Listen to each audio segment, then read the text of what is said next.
What is up, homies? Welcome back to another trailer reaction from Heroes Reforged. We're reacting to the first official trailer for Ant-Man and the Wasp: Quantumania. Before we get into the reaction, if you want to see the uncut reactions for all the shows that we've been watching, especially the Marvel stuff, check out our Patreon, patreon.com/heroesreforged. Subscribe if you haven't already. We are so close to hitting 100,000. When we do, planning on maybe having a fun little live stream for everybody. Very excited to see this trailer for Ant-Man and the Wasp. I was at Comic-Con, so I did get to see that version of the trailer. I have no idea if it's going to be the same or not, but I'm very excited because this is going to be the first official film that fully has Jonathan Majors in it, which will be, we just saw a trailer for Creed 3 and he's going to fuck some shit up. Oh yeah. He's going to punch everybody out of existence. Pretty much. I am so excited that Augustine and I finally get to maybe see some of the footage that was shown at Comic-Con, because the descriptions for it were like amazing. Wow. And I also have to, full disclosure, I am all in on this movie, of course, because it's Ant-Man and it's Paul Rudd and everybody in these movies, but this movie was written by my pal Jeff Loveness, who is a fantastic writer, and he is one of the, and also he just got announced as writing the next Avengers movie, so pretty great. But he and some other great writers from like the Rick and Morty writing staff have like recently in recent years been like assigned to different Marvel stuff. You got Cody Ziegler on She-Hulk Attorney at Law. Mike Waldron was coming in hot with that Doctor Strange 2 action, and Loki, right? Wasn't he off of Loki as well? Doing some stuff on Loki, which had Jonathan Majors as He Who Remains. So I got to talk to Mike for that press junket for Loki, and I was like, so are you talking to Jeff Loveness, who's doing Ant-Man? And he was like, there's always discussions, there's always connections, there's all, you know. And I'm like, because you guys know each other, you guys are friends. All in on this movie. But just a quick little thing about Jeff is when I first moved to Los Angeles, I met him through some mutual friends and through some improv people, and he and I were the guys at the party, at the house party in the corner, geeking out of X-Men. So like, he's the guy now who is getting to work on some of these massive projects, and I could not be happy for him. I feel like he is that sort of comic book geek, and he knows this stuff, and he knows the Marvel world so well. So I'm ready, guys. All right. You're saying he's the version of us that's actually working on the movies, basically. So yeah. Hell yeah. Cool. I'm excited, man. I'm ready to go. I'm ready to see some Quantumania zaniness. So count us down, buddy. Here we go. In 3, 2, 1, go. I used to ask myself a lot of questions. Scott, you're at ex-con. I love Paul Rudd. How are you an Avenger? Oh my God. That doesn't make sense.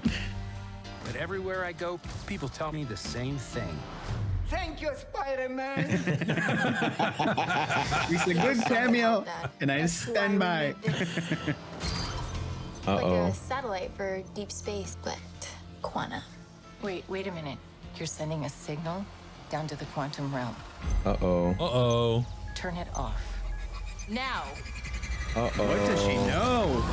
Oh no. What does Janet know? Something's in there. She knows something's in there. Yep.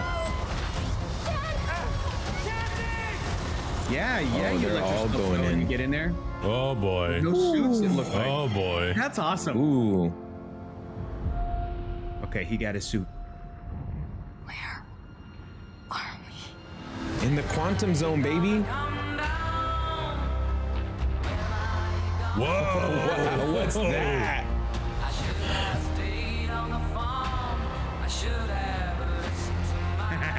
It's a secret universe beneath ours.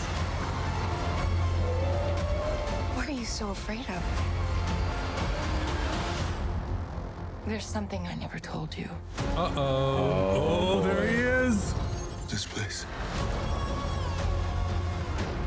It isn't what you think. What the hell?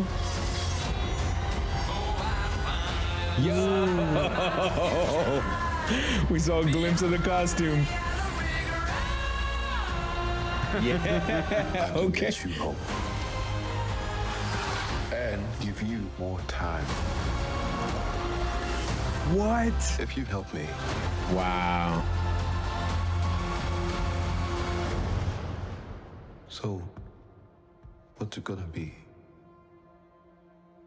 Ant-Man. That's scary. That's scary.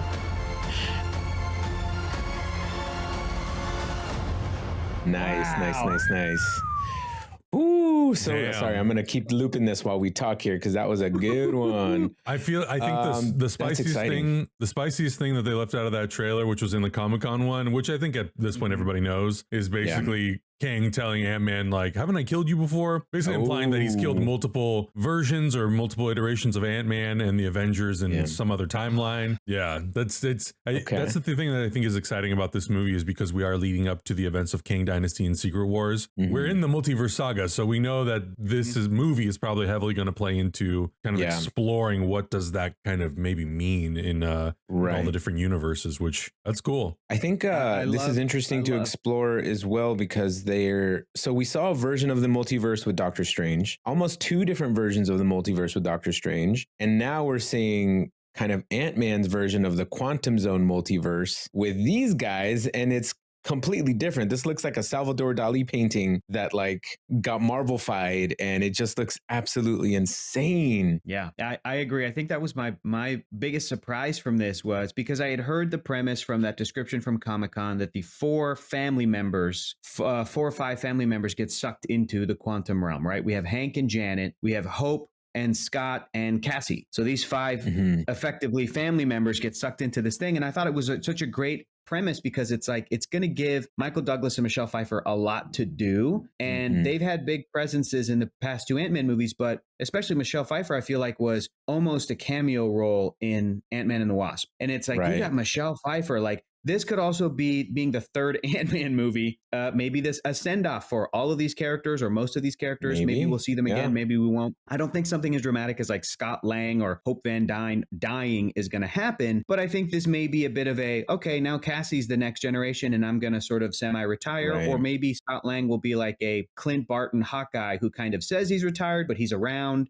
And anytime they want to use Paul Rudd or can coax him to come back with some fun story thing, he might come back. Him and Evangeline Lilly might come back. But for Michelle Pfeiffer and Michael Douglas, might be the last big adventure that they're on, that like the story focuses on Janet Van Dyne. But my biggest takeaway from watching the trailer, though, was that it looks visually, it's like a combination of Guardians of the Galaxy, a Salvador Dali painting, like you said, Augustine. Like it really looks like they're pushing it a little bit with the design and the people and characters in the quantum realm, which is really exciting, because the thing you want for each one of these movies is like, okay, I know what I'm getting into. It's a Marvel movie, but show me something I've never seen. Show me one thing I've never seen before. Not only are we getting Kang and his entire huge citadel or whatever the hell that thing is, and some fun look like Bill Murray stuff, but like, yeah, show me some weird headless people, heads connected by wires. And, what does the quantum realm mean, where there's a universe with different physics and different history and everything. So the design of it looks, and what a perfect choice, that Elton John song for this entire trailer. Yeah, that was a good one.